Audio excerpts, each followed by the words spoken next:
बच्चों नमस्कार। Welcome to my channel study circle. आज मैं आप सभी को तुलसीदास नामक पाठ को, जो इसमें बहुत ही महत्वपूर्ण काव्य खंड है, उसको बस रिवीजन की दृष्टि से बताने जा रही हूँ कि उसको आप लोग परीक्षा के लिए फिर से पुनः दोहरा कर रखें और इसको पढ़ कर जाएं। ये परीक्षा में अवश्य आ सकता है। गोस्वामी तुलसीदास भक्ति काल की राम भक्ति शाखा के सगुणों उपासक कवि थे। इनका जन्म 1532 ईस्वी में हुआ था। 1532 ईस्वी में हुआ था।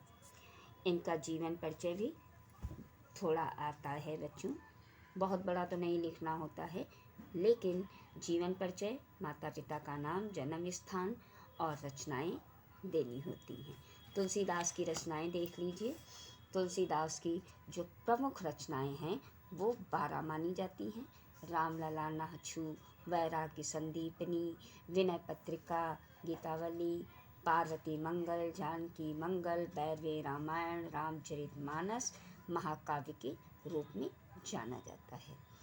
ये तुलसीदास का जीवन परिचय भी महत्वपूर्ण। आइए बच्चों देखते हैं। आज मैं आपकी परीक्षा की दृष्टि से कुछ महत्वपूर्ण अंश जो हैं उनको बताने जा रही हूँ। आइए देखते हैं। पहला है वन पथ पर। इस खंड से जो काफ़ी महत्वपूर्ण है, परीक्षा में बार बार पूछे जाते हैं, उनमें से देखती हूँ। पहले नंबर पर देखिए, पुरते निकसी रघुबीर बधु, धरि धीर दये मग में डग द्वय, झल की भरी भाल कनी जल की, पुट सूख गए मधुराधर बै, फिर पूछती है चलनु अब केतिक, पर्ण कुटी करी हों कित है, तिय की लखी आतुरता, पिय की आँखियाँ अति चारु चली जल चय। ये जो है काफ़ी इम्पोर्टेंट लाइन्स हैं जो हमारे परीक्षा में काफ़ी पूछी जाती हैं। तो देखिए बच्चों, इनको कैसे करना होगा। इसमें जैसा कि आप लोग जानते होंगे कि संदर्भ देना होगा, प्रसंग देना होगा। तो संदर्भ कैसे लिखेंगे? प्रस्तुत पद्यांश गोस्वामी तुलसीदास द्वारा रचित कवितावली से हमारी पाठ्य पुस्तक हिंदी के काव्य खंड से वन पथ पर नामक शीर्षक से लिया गया है। ये बताएंगे हम कि गोस्वामी तुलसी द्वारा रचित कविता है। फिर इसमें प्रसंग देना होगा कि कवि ने इन पंक्तियों में अयोध्या से पैदल ही वन को जाती हुई सीता सीता जी की थकावट का मार्मिक वर्णन किया है कि किस तरीके से सीता जी जब पैदल चलती हुई अयोध्या से आती हैं तो उनकी थकावट और उनकी थकी हुई जो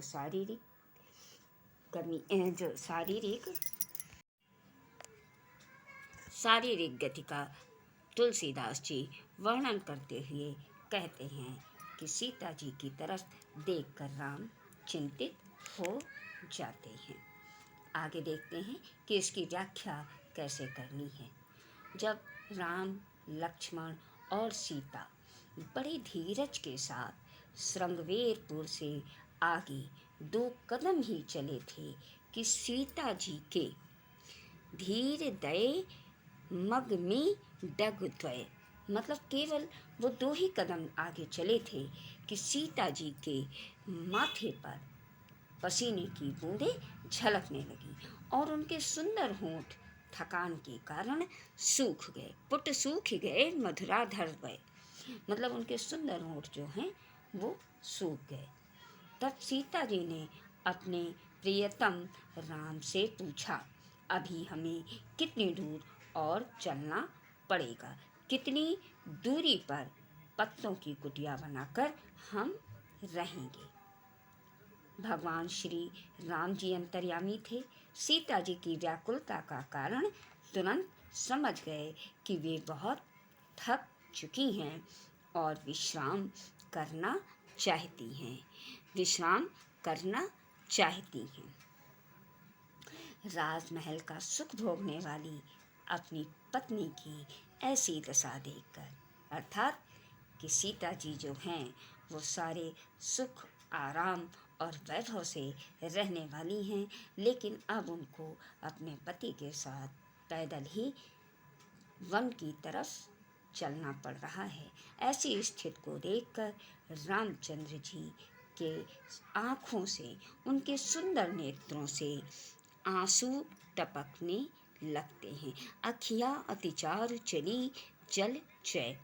श्री रामचंद्र जी के जो सुंदर कमल नयन हैं, सीता जी की ऐसी स्थिति को देखकर उनके नयनों से, सुंदर नेत्रों से आंसू टपकने लगे। अब इसमें काव्यगत सौंदर्य भी देना होता है बच्चों। तो प्रस्तुत जो पद है उसमें सीता जी की सुकुमारता का वर्णन किया गया है। भाषा सरस एवं मधुर ब्रज है।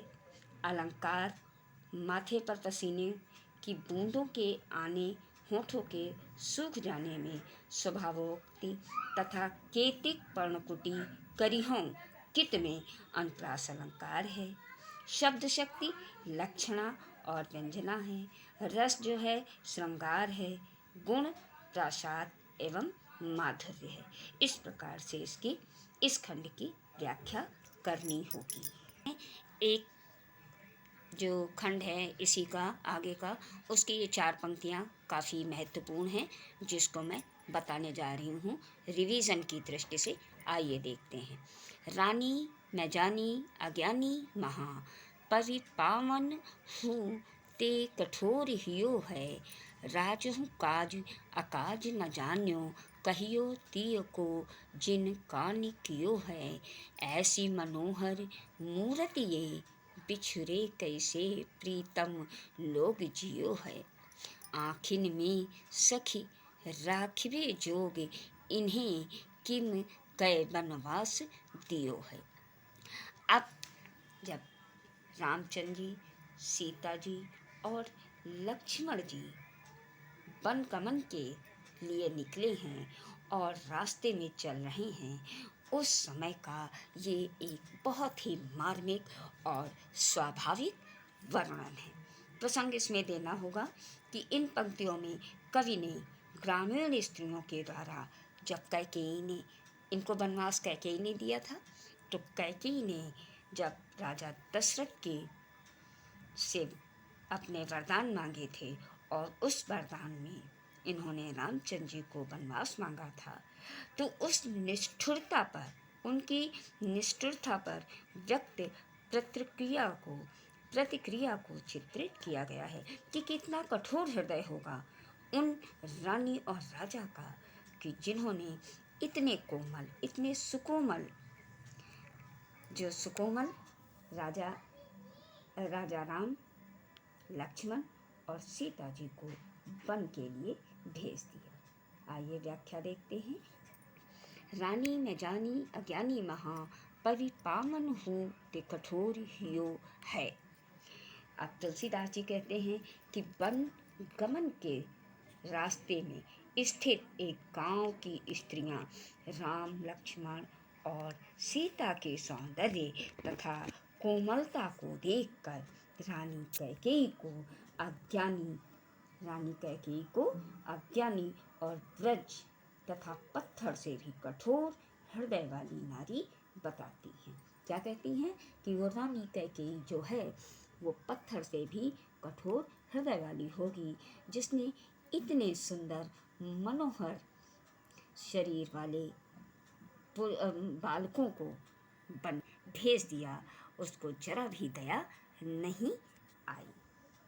आगे तुलसीदास जी कहते हैं कि क्योंकि उसे सुकुमार राजकुमारों को वनवास देते समय तनिक भी दया नहीं आई, ये राजा दशरथ को भी विवेकहीन समझकर पत्नी के कहे अनुसार कार्य करने वाला ही समझती हैं। क्योंकि गांव की स्त्रियां जो हैं वो कह रही हूँ कि इतनी सुंदर मनोहर मूर्ति वाले ये राजकुमार वो उनको राजा दशरथ जो कि इनके पिता हैं, वो रानी कैकेयी की बातों में कैसे आ गए और इनको वनवास के लिए भेज दिया। अब आगे देखते हैं। और राजा ने उचित अनुचित के ज्ञान की कमी मानती हैं।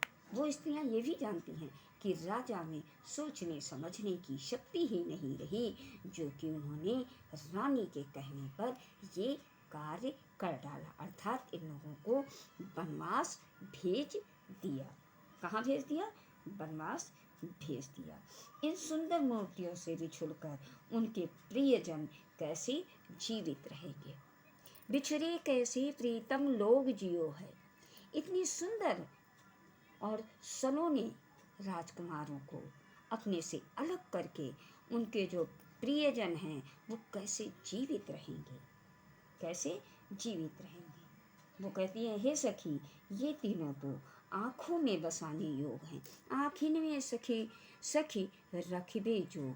एक दूसरे से स्त्रियाँ कहती हैं कि इन लोगों की मनोहर छवि को तो आँखों में बसाने के योग है, ना कि इनको वनवास देने के लिए।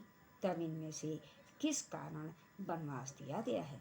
फिर भी इन लोगों को कैसे वनवास दिया गया है? अब इसका काव्यगत सौंदर्य देखते हैं कि कवि के अनुसार यहाँ ग्रामीण बालाओं की श्री राम के प्रति सहृदयता का सुंदर चित्रण किया गया है।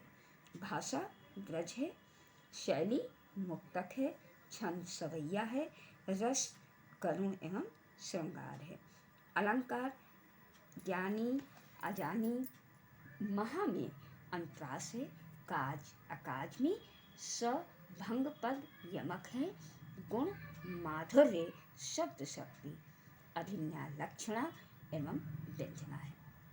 इस प्रकार से आप इन महत्वपूर्ण अंशों को पढ़कर अपना परीक्षा में इनको लिखकर अच्छे नंबर प्राप्त कर सकते हैं। आगे मैं फिर आपको क्वेश्चन आंसर भी दूँगी, क्योंकि अब आपकी परीक्षा 24 तारीख को होने वाली है। जय हिंद बच्चों, नमस्कार।